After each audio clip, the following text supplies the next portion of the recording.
menyebabkan warga panik berhamburan keluar rumah dan juga perkantoran. Para pelajar yang tengah belajar pun berhamburan keluar sekolah karena mereka merasa getaran gempa cukup kuat di wilayah kota Sumbawa Besar. Gempa pertama terjadi pada pukul 5:47 waktu Indonesia Tengah dengan kekuatan sebesar 6,4 skala Richter.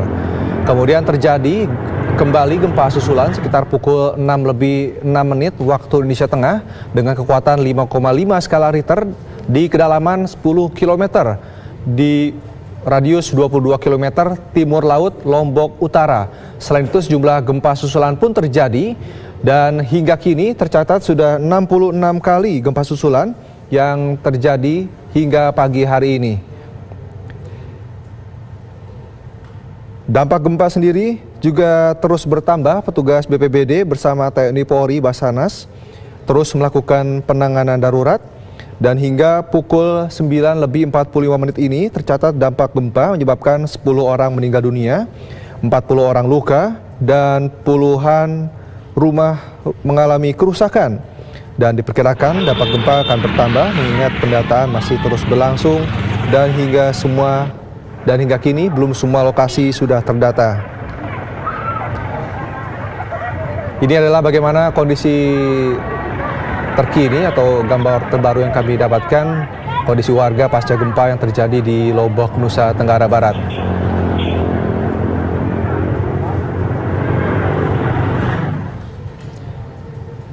Pemirsa, kita telah tersambung dengan Sutopo Purwonugroho, Kepala Pusat Informasi dan Humas BNPB untuk mengetahui lebih lanjut mengenai gempa yang terjadi di Lombok. Selamat pagi Pak Sutopo.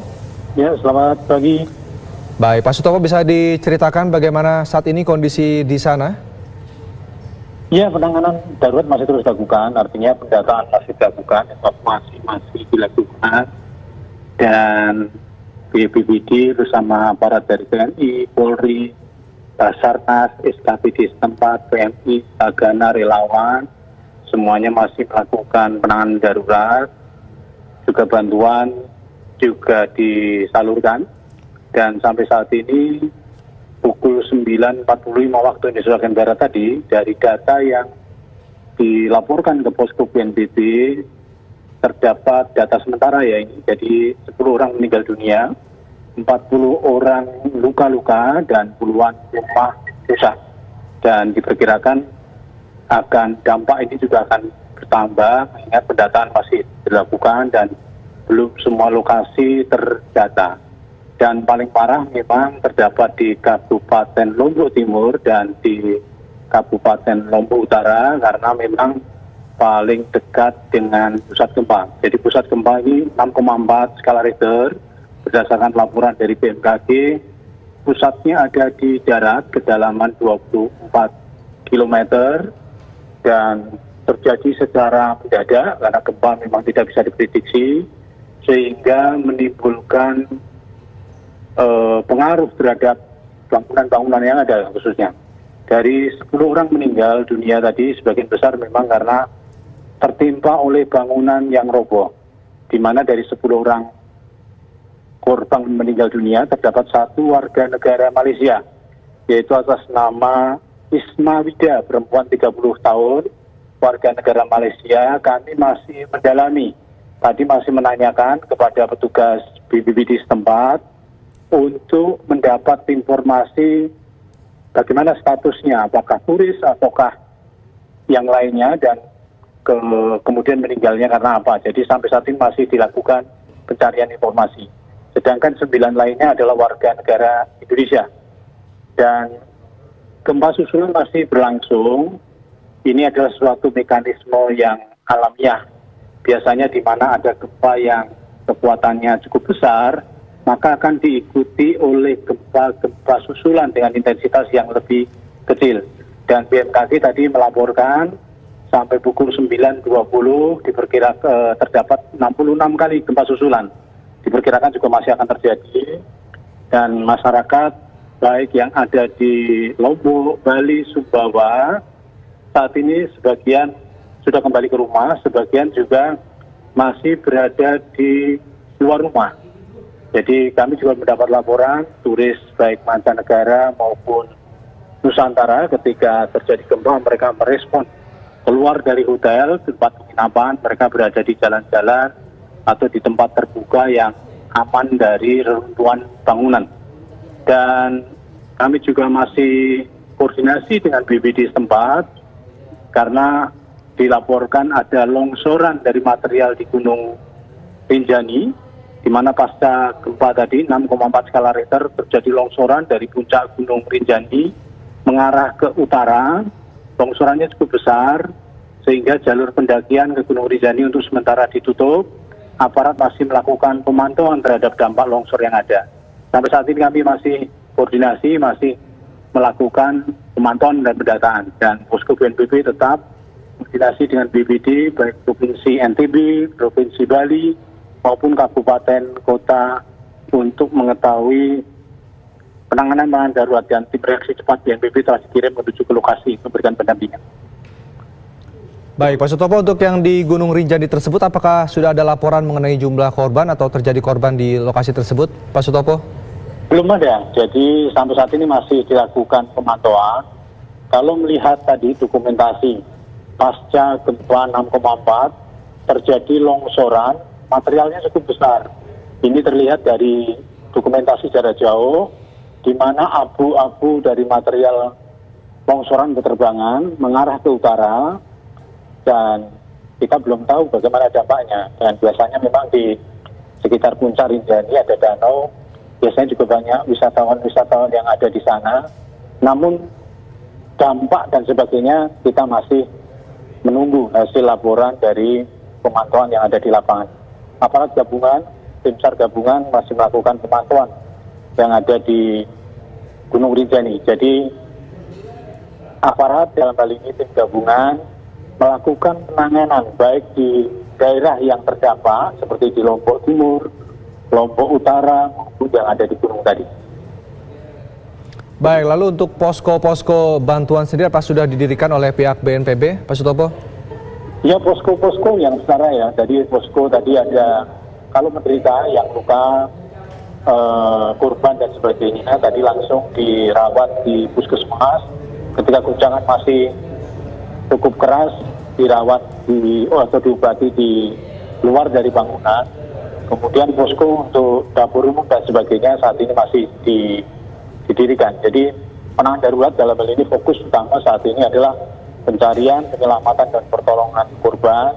Selain itu lagi termasuk menyangkut dapur umum, layanan kesehatan, dan lainnya juga masih didirikan. Pak Sutopo, kita mencatat ini ada 40, sejauh ini ada 40 orang yang terluka akibat terjadinya gempa ini. Ini lebih banyak terjadi di wilayah mana, Pak Sutopo? Apakah sudah dilakukan penanganan medis? Dari 40 orang yang menderita luka-luka, ini terdapat di 10 orang luka berat dan 10 orang luka ringan ini terdapat di Kabupaten Lombok Timur. Mereka sudah dirujuk di rumah sakit setempat maupun di puskesmas. Kemudian di Kabupaten Lombok Utara ada 13 orang luka-luka dirawat di Puskesmas Senaru dan 7 orang di Puskesmas Bayan. Ini data sementara karena belum semuanya data masuk ke posko. Jadi petugas masih melakukan pendataan, belum semua daerah yang dilakukan pemantauan juga melaporkan ke posko. Baik, lalu untuk tim dari BNPB sendiri ada berapa yang diterjunkan untuk penanganan bencana ini, Pak Sutopo? Ya, kalau dari BNPB 10 orang itu melakukan pendampingan, lebih banyak adalah personel-personel dari BPBD, baik atau juga yang ada di daerah seperti TNI, Polri, SAR daerah, Tagana, kemudian juga relawan-relawan yang ada. Pak Sutopo, tadi Anda juga berkata bahwa ini hanya data sementara dan masih ada beberapa wilayah yang masih belum terdata. Ini dari BNPB atau BPBD sendiri masih menunggu dari wilayah mana yang belum ada laporannya, Pak?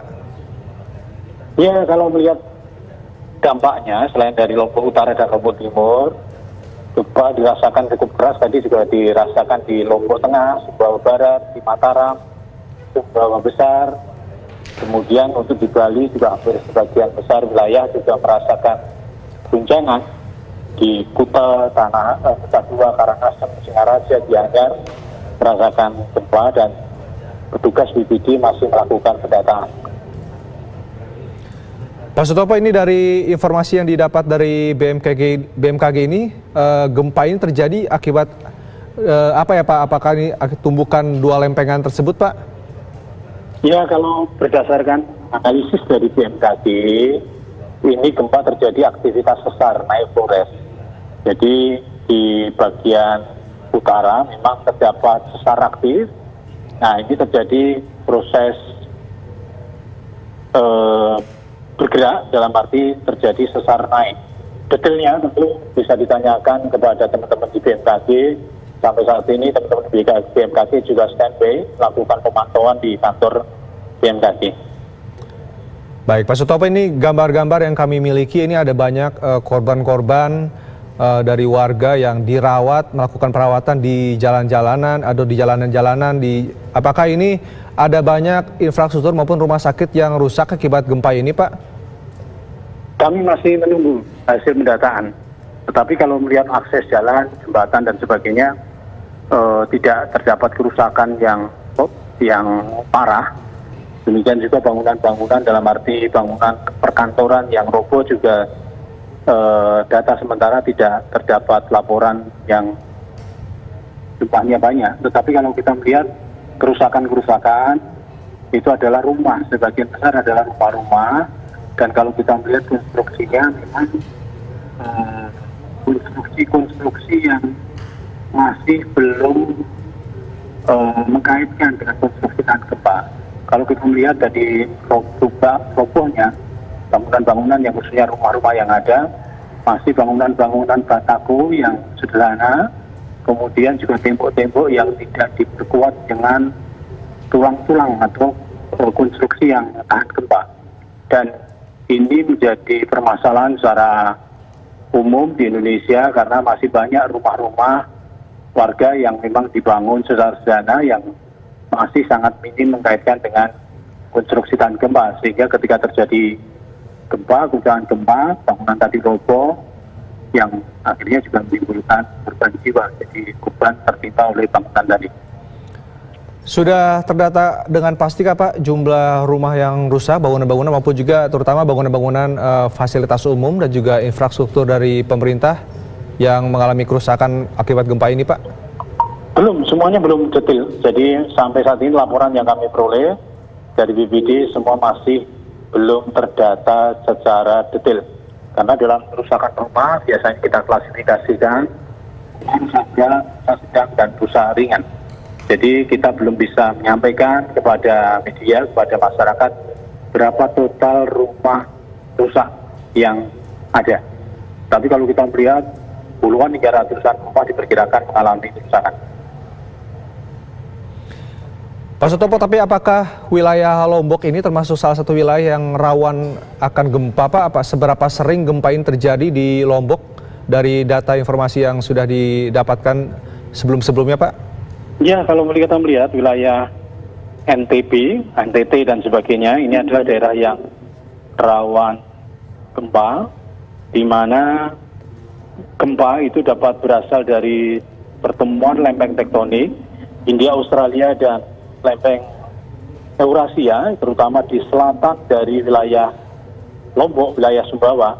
Tetapi kemudian di bagian utaranya juga terdapat sesar aktif, yaitu sesar Flores tadi, yang sangat aktif dalam beberapa sejarah kejadian-kejadian gempa. Gempa tadi baik dari dua sumber, baik dari subduksi maupun dari sesar tadi, seringkali terjadi. Jadi kalau melihat peta risiko bencana di daerah atau peta rawan bencana gempa di wilayah Lombok, NTB, dan Bali dan sebagainya, di daerah-daerah yang memang rawan tinggi dari gempa bumi. Pak Sutopo, ini melihat banyaknya korban tewas dan juga korban luka akibat gempa ini, analisa Pak Sutopo terkait dengan kesiapan masyarakat dalam menghadapi gempa ini seperti apa ya Pak? Apakah di wilayah rawan gempa ini ada sistem peringatan terhadap gempa Pak? Yang pertama, gempa bumi itu tidak bisa diprediksi. Sampai saat ini, ilmu pengetahuan teknologi belum dapat memprediksi kapan terjadi gempa, kekuatannya, kemudian posisi tepatnya di mana. tetapi potensi gempa itu sudah dipetakan. Kita dalam hal ini setelah memiliki peta nasional gempa yang selalu diupdate dan juga berdasarkan hasil temuan-temuan terbaru, peta tadi terus diupdate, dan tetapi kita tidak bisa memprediksikan. Jadi potensi maksimum kejadian gempa di suatu wilayah kita bisa memprediksikan, tapi kita tidak tahu kapan secara pasti akan terjadi. Nah, kalau kita melihat bagaimana respon masyarakat, kalau kita melihat dengan gempa kekuatan 6,4 skala Richter yang terjadi mendadak, apalagi pada pagi hari pukul 5.47 tadi, sebagian besar masyarakat merespon dengan segera keluar rumah, keluar bangunannya. Sehingga itu menunjukkan bahwa langkah-langkah antisipasi sudah cukup baik. Artinya respon yang paling baik adalah ketika merasakan gempa di dalam rumah atau di dalam bangunan, ya secepatnya keluar rumah. Baik itu mencari ke jalan-jalan atau ke tempat-tempat yang lapang, yang tidak berbahaya terhadap runtuhan-runtuhan dari bangunan. Baik, terima kasih Pak Sutopo Purwonugoro sudah bergabung bersama kami di Breaking News. Nanti kami akan kembali kepada Anda jika ada informasi lebih lanjut. Dan dari informasi BNPB sendiri pemirsa, tercatat ada 10 orang tewas dan juga 40 korban mengalami luka-luka dan sudah 66 kali terjadi gempa susulan.